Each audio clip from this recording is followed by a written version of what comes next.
నాగేశ్వర్ వైసీపీకి అనుకూలంగా ఎక్కువగా చెప్తున్నారు అని సోషల్ మీడియాలో కొందరు మీరిందరు ప్రస్తావించింది. ఎగ్జాంపుల్ అలాంటి చెప్పమన్నారు కదా. ఆరోపణలు. మీరు ఎగ్జాంపుల్ చెప్పమనండి.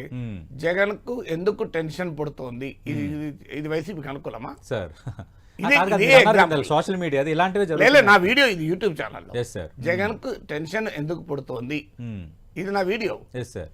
సో ఇలాంటి వీడియోలు ఒక 100 చూపెడతాను నేను. 100 మీకు జగన్మోహన్ రెడ్డిని ప్రశ్నించిన వీడియోలో ఒక 100 పైన చూపెడతాను సార్. మరి అది వదిలేయండి.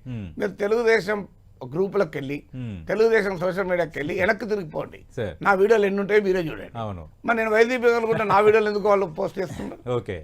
నా వీడియోలు పోస్ట్ వాతావరణం అలా ఉందని చెప్తున్నా సార్. సో ఉదాహరణకి ఎయిడెడ్ విద్యా సంస్థల ఇష్యూ ఉంది. జగన్మోహన్ రెడ్డి ప్రభుత్వాన్ని ప్రశ్నిస్తూ పెట్టాను. ఓకే. సమస్య ఏంటంటే తెలుగుదేశం వారికి వారిలాగా నేను మాట్లాడాలి. అది అయ్యే పని కాదు కదా. సార్. వాళ్ళ బాధలు ఏంటంటే చంద్రబాబు నాయుడును ఇంద్రుడు చంద్రుడు ఏం చేయాలి? చంద్రబాబు నాయుడు మోడీని తిడతాడు ఒకరోజు. భార్యకు కూడా న్యాయం చేయలేని వాడు దేశానికి ఏం న్యాయం చేస్తాడు? నేను వెంటనే మోడీ దుర్మార్గుడు మోడీ అని తాళి బజావు. తర్వాత మళ్ళీ ఒక 5 ఏళ్ల తర్వాత చంద్రబాబు నాయుడు వచ్చి మోడీ విశ్వగురు, మోడీ వ్యక్తి కాదు శక్తి అంటాడు. నేను అవును మోడీ వ్యక్తి కాదు శక్తి అనాలి. లేదు చంద్రబాబు నాయుడు ఒకరోజు వచ్చి వాలంటీర్లు అక్రమ మహిళలు రవాణా చేస్తున్నారంటాడు. నేను వెంటనే వాలంటీర్లు అక్రమ మహిళలు రవాణా చేస్తున్నారు సతీష్, వీళ్ళ సంగతి తేల్చాలనాలి వెంటనే.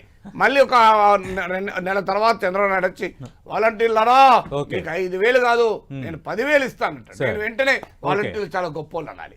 అరే ఒక్కరోజేమో ఈ చట్టం చాలా గొప్పది, ల్యాండ్ టైటిలింగ్ యాక్ట్ కేశవ అసెంబ్లీలో మాట్లాడింది. ఇది రాజస్థాన్లో ఉంది, ఆస్ట్రేలియాలో ఉంది, ఇది చాలా గొప్ప చట్టం అంటాడు. అప్పుడు నేను వెంటనే ల్యాండ్ టైటిలింగ్ యాక్ట్ చాలా గొప్ప చట్టం సతీష్ అన్నాడు. మళ్ళీ వెంటనే వచ్చి ఈ చట్టం తెచ్చి మీ ఆస్తులు తీసుకెళ్తున్నాడు జగన్ అంటాడు చంద్రబాబు. నేను వెంటనే ఆస్తులు తీసుకెళ్తున్నాడు అన్నాడు.